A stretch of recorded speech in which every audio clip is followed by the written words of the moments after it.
Okay, before we get started in this very exciting social proof podcast, I want to give a disclaimer. These are our advice to you, but it's not a legal advice. Some colleges in Canada and in the United States and all over the world, they don't allow counselors, psychologists, and therapists to use testimonials in their marketing materials, meaning their websites, their social media, or any means that you use to promote yourself. You have to check in your college, the one that you're registered in, if you are allowed to use testimonials or not. Now, social proof can also be the number of years that you have been seeing clients, how many clients you've seen. This is not illegal social proof. I'm talking specifically about testimonials. So make sure that you know if you can use them or not. Now, there are websites that people can actually put a Google review or Rate MD or Psychology Today, and they are welcome to put their testimonial about you on those websites. But it is also sometimes, depending on the college, illegal to solicit those testimonials. They need to come naturally. So we're going to give you a lot of advice here today, but make sure you follow what are the rules for your college, the one that you're registered in. Okay, let's get started. Hello, I'm Rod Pensin. And I'm Daniela Torres. And this is Marketing for Therapists. So today we're going to talk about social proof and how it can impact and grow your practice. Testimonials or the social proof will actually, which by the way, social proof is not only testimonials. We should talk about that because social proof can be things that will make people realize that you are actually, you don't even need to share the testimonials because, for example, I'll give you an example. If you are reaching the mark of 10,000 patients, sometimes there are other numbers that will actually prove some things. Testimonials are always important, but what I'm saying is that they are not the only thing that you can use on your website to have a social proof of that your services are working, right? So that you are knowledgeable, whatever you want to. The social proof goes to support a message, right? So you are building something. It's like a story, right? So you land on your website, start the story. This is the start, and then it goes pages and pages. So at some point, say, what is this all true? So you're saying that social proof is not only testimonials, but data can also be. So yes. The amount of therapists that you have in your clinic is a social proof. The years that you have been serving, the amount of patients that you have served, this is also social proof. Exactly. And you have, of course, you can always think outside of the box. The other day I saw one company, we never worked with TripAdvisor, but I saw this retreat company, very famous. I don't want to mention the name. They're not paying us. Do you want to be a sponsor? But they had like 5 stars, like 500 reviews on TripAdvisor. Okay. For their retreat, and the retreat is as meditation, therapy, a lot of things inside of it. So it's interesting that they use TripAdvisor because, of course, it was an experience that was kind of a travel, but it works for them. It works. That's the only social proof they had in the website, and the TripAdvisor messages, testimonials. They were all talking about the transformation. So it was actually, in a different kind of a platform, but it was working for them. It's very interesting. You have to think outside of the box, but the main thing is, don't forget that it's not all about what you are saying. You do need to, support that with a social proof. Yeah. The other thing that therapists can use as social proof, we have multiple websites.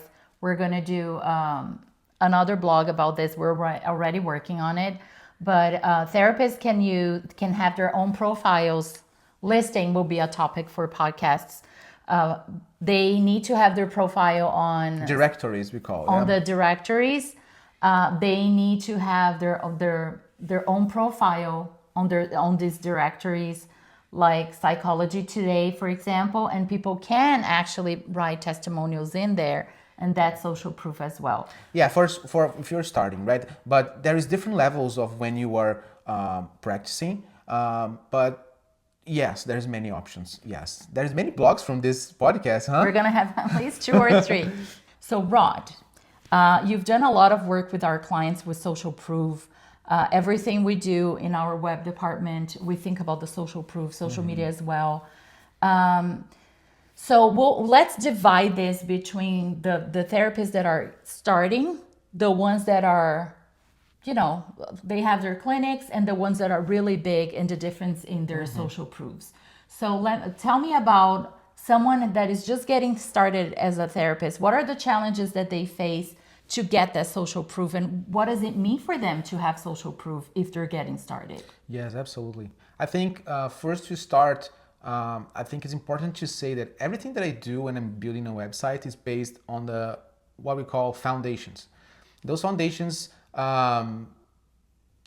are branding strategy, the positioning, the visuals, and the language, the tone, the copy, right, from the website. Social proof is kind of the middle of all of them. But sometimes when you are building the website, that's when they actually realize they need them.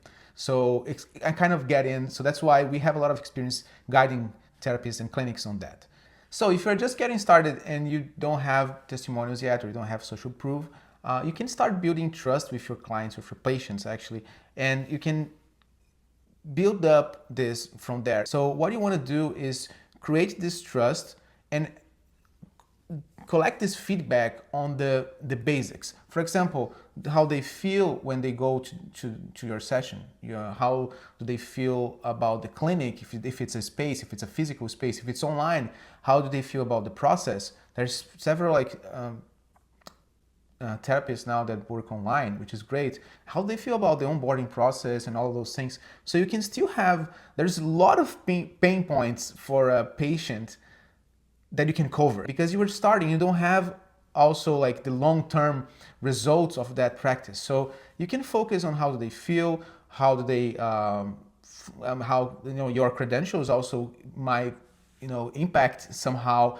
in a way that the treatment that you use might be very effective.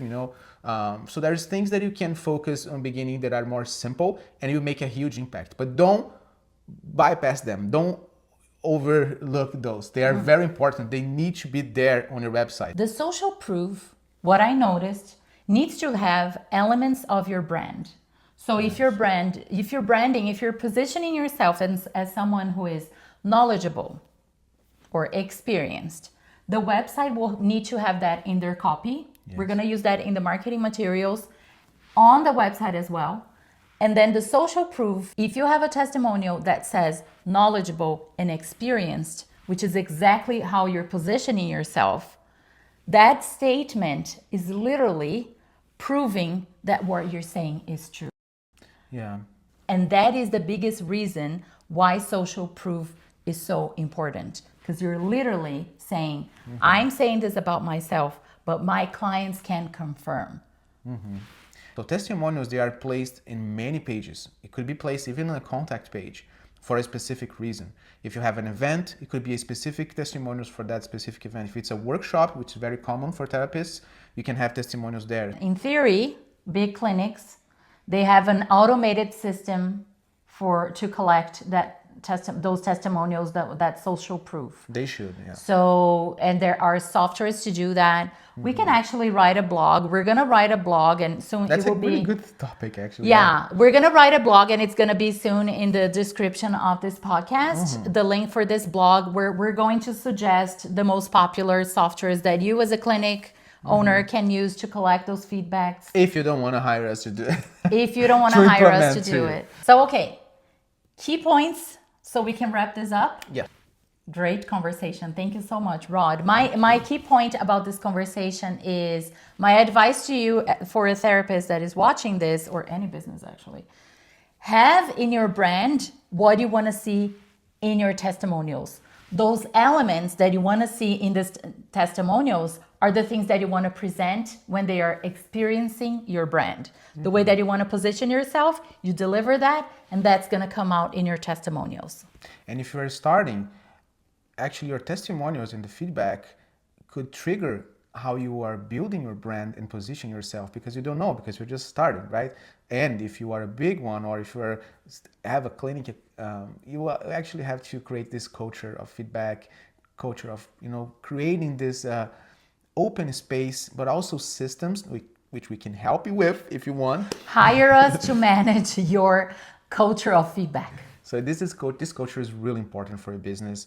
And when you need this, when we'll need this data, this content, you won't be able, like the other things in the website, to speed up and rush and get all of that. That's why the culture of testimonials, and I hope this podcast, this content kind of hit your heart, touch you, because it's important to have that before and create that with more time and more open space than rushing to put in your website, right? So I hope this is useful for you.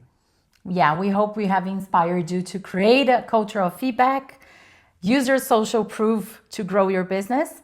And thank you so much for watching. This is Marketing for Therapists. I'm Daniela Torres. I'm Rod Pensine. And this is KIAI Agency. See you. See